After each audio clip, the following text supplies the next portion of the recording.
brands seem to think that personalization is really focused on the business that I do with you as a customer, but true personalization understands the customer holistically and what they're doing when they're not doing business with you, because that can help you understand how to maintain your relevancy when they're not.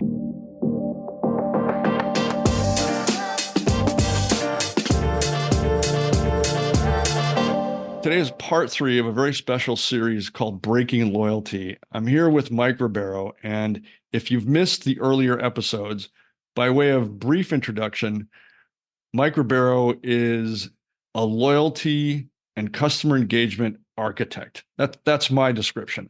Mike, you'll have a better one for yourself, but Mike has designed some of the biggest programs out there from scratch, mind you, not just deploying somebody else's platform and tweaking it, literally concepting things from scratch, is one of the brightest minds in this space. It's just filled with very bright minds.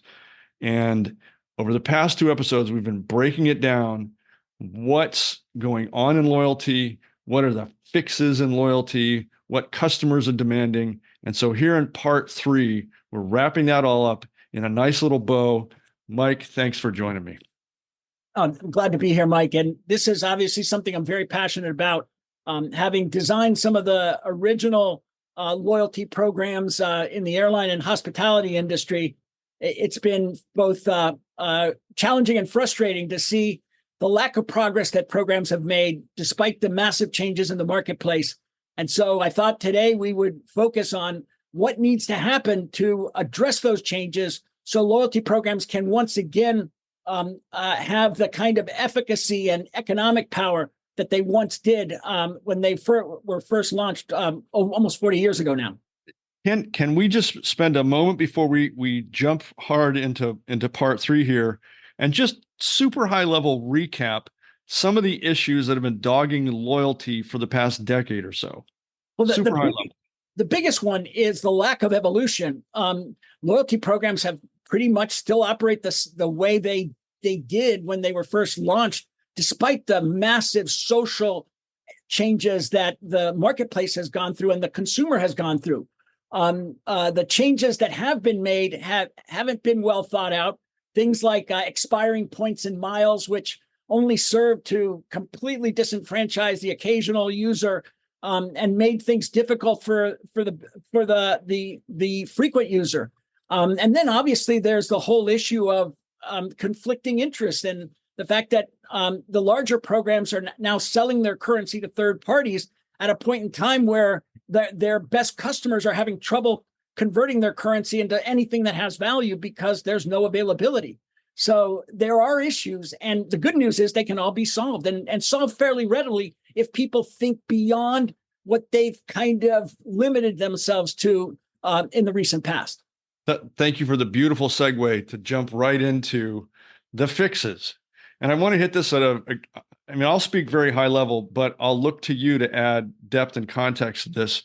But let's just say item number 1, this is something I relate to and I'm deeply passionate about, is customer expectations have changed radically. There's all kinds of data that's out now and has been for decades showing how consumer expectations in every single vertical are rising faster than brands' ability to keep up with them, which brings you to, as it relates to loyalty, customers demand a different kind of relationship now than they've had. And that couldn't be more true, Mike. Not only do you have changing expectations, but you have a customer base today that is more diverse than ever before. You have 5 distinct generational segments, each with their own unique needs and wants. And they're far more informed because of social media and other things. They're far more empowered and they have more choice. That type of situation requires more of an equal, more of a tighter and personal relationship that's on equal footing. I like to say that it's time to move from membership to partnership. Can you explain that a little bit? Because we've talked about that before, again, high level, but that can mean all kinds of things. I think partnership implies that that parties have their interests aligned. They're working as equals, And the relationship is built on a couple of key factors. Reciprocity, which doesn't exist today. I think most people would agree that while brands are being asking you to be loyal to them, they're not necessarily loyal to you. And there's very little reciprocation in the marketplace today. Well, let's talk about that for a second, because I think there are people who would argue, well, reciprocity looks like join my program, I'll give you some discounts. But what you're saying is something that's very different from, that kind of a quid pro quo. You're saying that the loyalty, the actual emotional components of loyalty that brands are looking for, maybe they need to be giving those back to the consumers themselves. And I think it starts with trust. I think a lot of programs are designed to focus on the less than 1% of people that are going to try to defraud the program or take advantage of it, as opposed to the 99 plus percent of people that are literally want to make the most of it and add value to their favorite brands. And so it's a combination of issues, Mike. It starts with the relationship and being on a more collaborative and cooperative basis. So brands don't get out of step like they did more recently. If they're constantly collaborating and communicating with their customer, they're always going to be apprised of what their needs are, and they can work together on a solution that works for both. The same goes for the value they offer. And I think the day of a single brand loyalty system is going to give way to more of an ecosystem approach, because of the reality that brands or consumers today have been for all time. They're not just loyal to one brand. They're loyal to a variety of brands. And oftentimes those ecosystems already exist in the marketplace today. They don't have to be recreated. True. Let's, if we can, add a little bit of street level reality to this. When we're talking about memberships versus partnerships, what would a healthy partnership relationship look like between a brand and a customer? First of all, it's a personal relationship. Unfortunately, today, with the advent of technology and automated attendants and chatbots, it's very hard to form any kind of personal relationship with a customer. I think it requires dialogue. The only way you're going to get real-time information from customers is by talking to them. And that is the foundation of a personal relationship. It may not be feasible with all customers, but it's certainly feasible with your best customers. And that's where it needs to start. There also needs to be a demonstration of reciprocity that if I help grow the brand, I'm going to get something in return. It's not just we're going to all kind of march to the beat of a single drummer and the brand will benefit and I get nothing in return. And unfortunately, that's kind of where things are today, given the inability of me to monetize the currency that I've earned. Which is a topic that may have to go to episode 5, because there's so much to talk about there with, personal data and its value in the marketplace, and the different ways that brands are deriving value, internal and external, and all of the different ways that consumers could if they were only aware. A groundswell starts small, quietly building into something powerful, unstoppable. That's also how market momentum works. If you're launching a startup, introducing a new product, rebranding, or rolling out a new service or initiative, it's not enough to simply show up.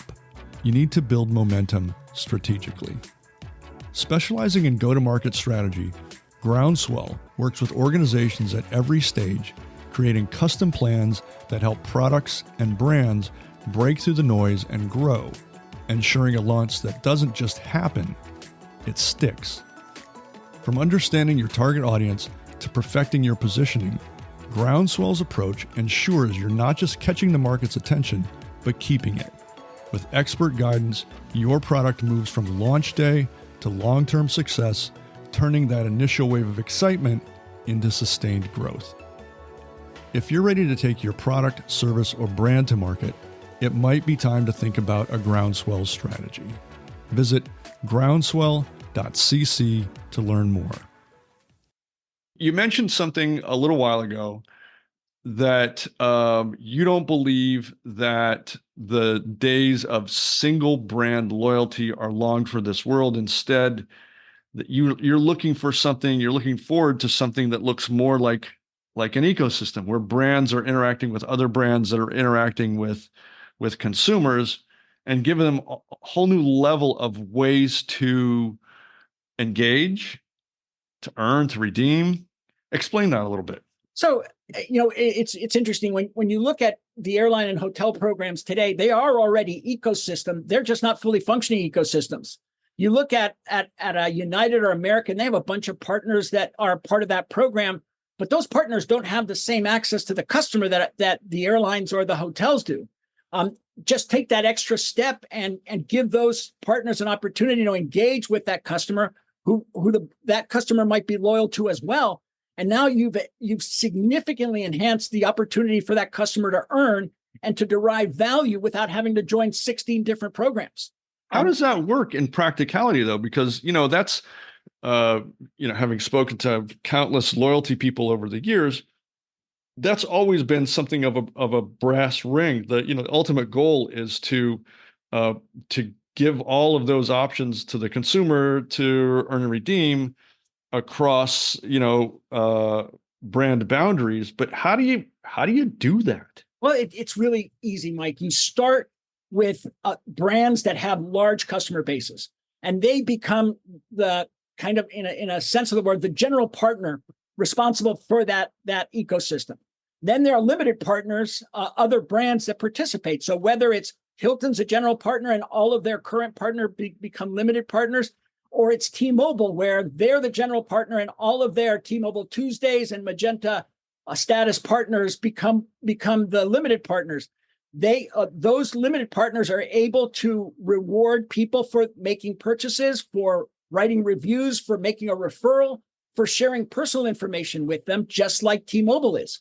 And the customer decides who they want to engage with and at what level. It's not hard.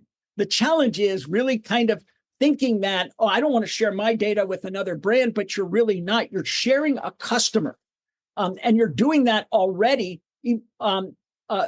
Just the fact that you're doing it with separate programs that make it harder for them, the customer. Right. And you've said this before in prior conversations, and it's a known thing is, your customer doesn't only shop with you. Exactly. They are shopping across entire different ecosystems and adjacent verticals. And what you know about your customer because of their direct interaction with you is only one fraction of the interactions they're having with everybody. And that's why the average U.S. consumer belongs to 15 to 16 different programs and are only active with 4 to 6 because they can't stand the hassle of trying to keep up with them all. So if you can kind of mitigate that for them and maximize their benefit across a litany of brands that are non-competitive for the most part, then it's a win-win for everybody involved. And by the way, Mike, we're going to talk about this a little later, but I do believe that loyalty programs are ideally positioned to address the issue of consumer privacy because they have the infrastructure, the foundations necessary to allow customers to monetize their personal data in a way where they have control, given the currency that these programs have and the relationship that is built, that's hopefully built on some level of trust. And we've talked a little about the relational aspects of this here, but I think we'd be remiss if we didn't also talk about the economics of this kind of ecosystem approach, because the economic gains are exponential, I would think. Undoubtedly, not only on the revenue side, but on the cost saving side, Mike. I think by moving to some of these different approaches, not only ecosystem approach, but rewarding for customers for more than just purchases, but other ways that they can add value, whether that's sharing personal information, making referrals, or becoming an advocate on social media, or even writing reviews. There is significant direct and indirect economic value that customer can bring, but the cost savings associated with consolidating, so you don't have 16 different programs, but you have one master program or 2 master programs. The ability to address the currency situation, and we'll talk about that as well, and finding a more efficient and effective way to give the currency to loyalty currency value, and addressing the issues with accrued liability, which is only going to crush the industry if it continues the way it is. There are economic factors here that are considerable and potentially game-changing if the industry moves with some level of alacrity, given the financial realities that are confronting it. You're bringing up a topic that I think a lot of loyalty marketers, frankly, CX practitioners, marketers in general struggle with. Has to do with the cultures that are embedded in, especially in some of the larger companies, where it's not just the way they're thinking about their customers, which would be core to the whole thing, but the systems they've got set up to address them in these ways are so entrenched because of the siloed data, siloed technologies, because people's KPIs and metrics and bonuses are tied to certain things that, they are woe to move on and change those things, because it's all, it becomes very personal at that level. But the benefits, if you're able to just kind of stick your head up out of the gopher hole and look around at what we're going to keep using this ecosystem word, what the ecosystem could hold for you, it really does open up a whole new world. And you, one of the things you mentioned is I really believe that the brand or brands that take a leadership position here are going to benefit more than anybody else, because they're going to be the ones that are singled out of saying, you listened, you actually solved this issue for us, you solved the problem. And as a result, a lot of customers are going to give them their business because of the frustration that people feel when trying to get the value they believe they deserve, that they can't access today. So real quick, how should brands start thinking about this ecosystem? There's a lot of different connections you could make out there, but if you have to start somewhere, what are some ways that brands can start just concepting through an ecosystem approach? So start kind of in the simplest and most natural ways possible. Think about, for example, automotive. For automotive, you've got car brands, you've got auto insurance, you've got fuel, the different fuel brands, you've got tire manufacturers and retailers, you've got car care products, you've got accessories, you've got an entire marketplace of related products and services that represent a very viable ecosystem for the brand that steps up and says, I'm going to basically build an ecosystem around my core category. And there's a lot of examples of that, but there's also proximity and geography. A shopping mall is a good example. A shopping mall is competing with big box retailers and specialty retail. What they want to do is get people back into the mall. So if all of the mall tenants group together as an ecosystem to try to drive value, they're going to be much more successful than they would be individually. Sports teams, another good example.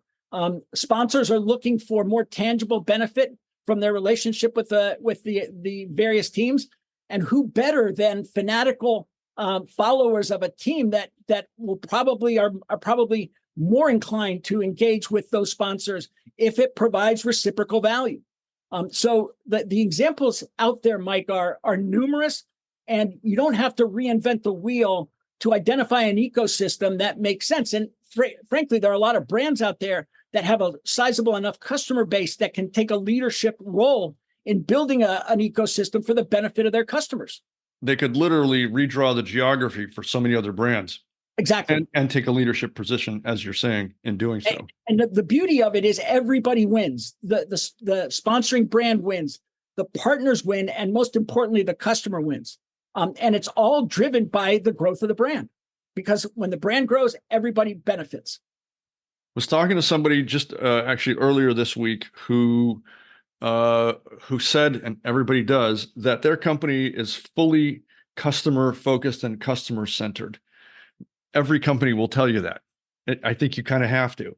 This company actually did. So I was asking them, what about their approach? How do you prove that out? Customer centricity there's a huge spectrum of reality there, from we say it to we actually do it. And the way he explained it it was almost like I was talking to Mike Robero. He said, we really look beyond purchases, beyond the actual transaction, to the broader engagement. What does this engagement look like for us? And though it's a more complex valuation and deriving direct ROI sometimes is tricky, the company's view is that by taking a longer view of the relationship than the simple transaction or than just the successive transactions, that they can have a bigger effect on their customer ecosystem. Well, Mike, there are a lot of examples now where going beyond a single purchase just makes economic sense, plain and simply. And I would suggest that as it relates to customer centricity, there's people who talk the talk and then people who walk the walk. Right. And we can talk about examples of those that I think are really walking the walk. But let me give you an example. It could be that, and it'll vary by industry and brand. There isn't kind of a universal, there's no silver bullet out there. There's some brands that benefit more from a certain set of activities that the customer can engage in, and others that will be completely different. There's some brands, for example, where they're having trouble getting the customer to download the mobile app. But they know that once they do download the mobile app, that customer has a value that's significantly greater than those that don't. So just doing that can provide an instant economic benefit. The same thing with influencers on social media, or just posting a verified review. There's research out there that shows that if you have a minimum, I think it's 12 or 13 posted reviews on your site, your business increases significantly because it's essentially verified word of mouth. So there are a lot of different ways, but it's going to vary by category. And a brand needs to determine what they want to accomplish. For example, in the grocery industry, they may want to try to get back to establishing that direct relationship with the customer that may have been affected by brands like Instacart and others. That now people are ordering through Instacart instead of ordering through the grocery store, or the same with restaurants and Grubhub and DoorDash and similar. So it really depends on each brand, what their strategic objectives are and what behavior they want to elicit from their customer, and then determine what that's worth to them. And in most cases, that should be relatively easy to understand or to calculate. You would think. I mean, you're starting with the end in mind and then working backwards in so many cases.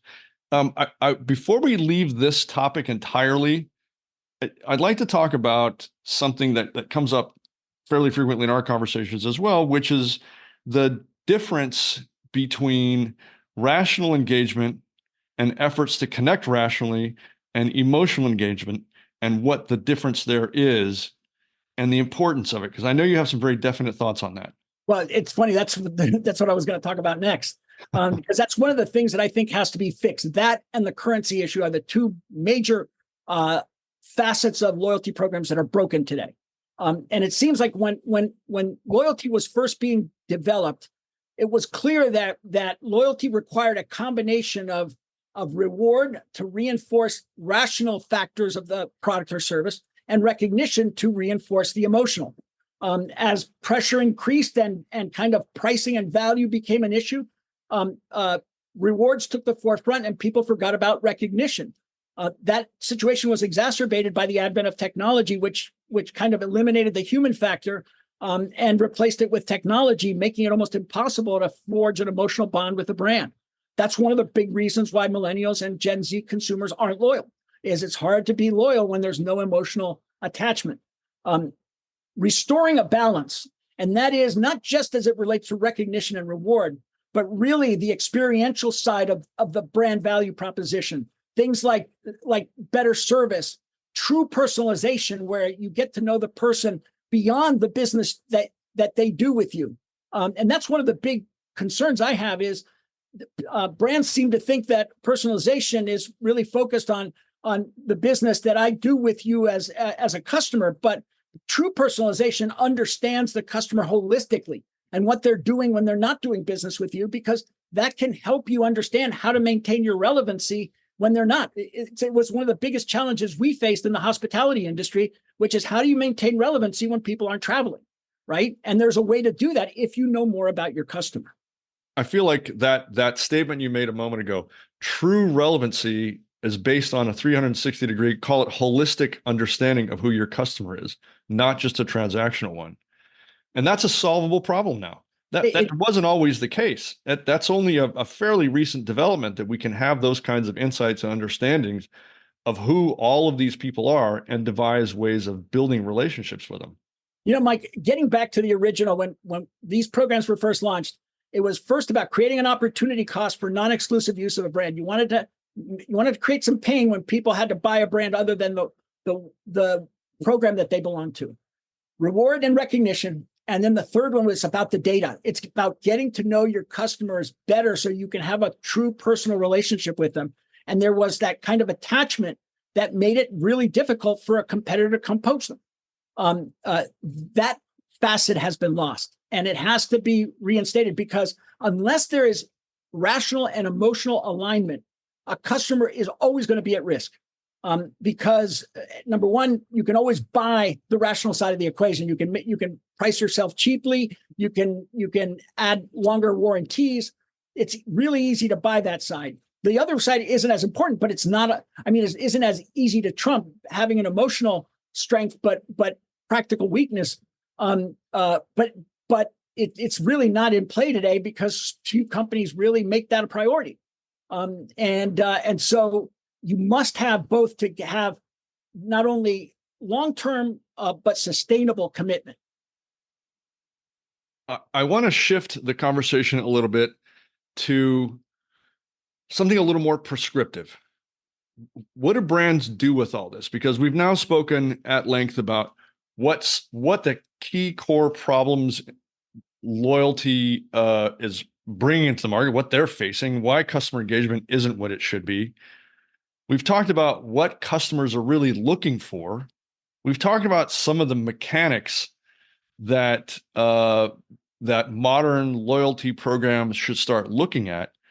But let's lay it out here. In this last little segment of part 3 of Breaking Loyalty, let's leave our listeners with what they can be doing, what they can be thinking about to take their loyalty programs into the future.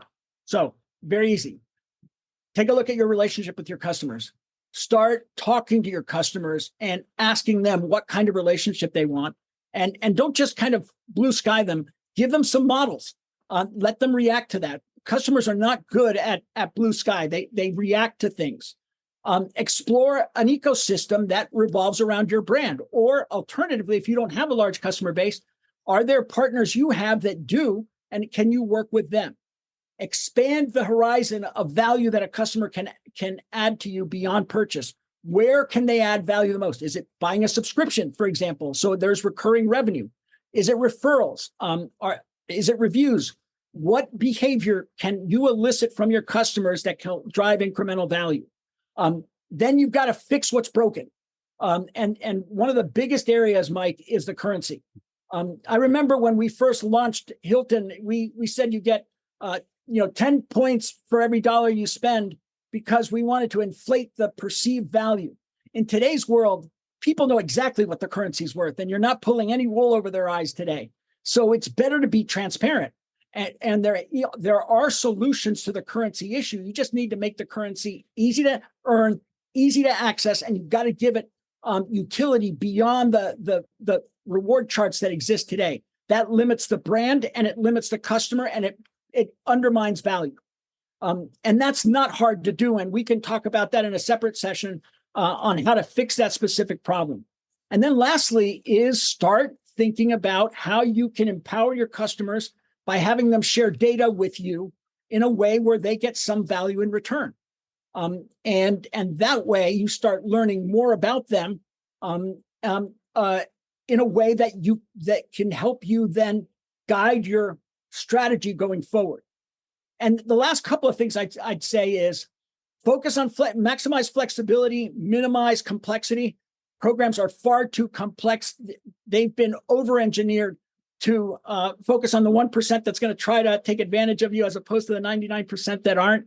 And keep it simple, and focus on continuous improvement, because that's what the customer expects. And in today's world, unless you can kind of convince yourself that what you're doing is more, better, faster, or as one of the loyalty firms said, instant everything, you're not doing enough to meet the needs of today's customer. I think it's as simple as that. Maybe not so simple, but there are steps you can take and start with the customer and building a relationship with them, and then going from there, because they will guide you. Mike, this has been a fascinating series. It's been fast-paced because that's who you are, but it's been packed with stuff that I think is eye-opening, and I think it's actionable, and I think it's important to anybody who's either actively working on their loyalty program, considering an upgrade, trying to figure out why their loyalty program isn't doing what it should, any of the above. And I'm going to just, in terms of a shameless plug here, we've got lots of resources and materials on the customer at customer.net related to these issues, lots of fixes with lots of vendors. Further, if you would like to get in touch with Mike Robero, please reach out to us at the customer, because he's a master architect in this world. That said, Mike Robero, this has been a fun series. Yeah, it has been. And I look forward to talking more about where loyalty goes from here.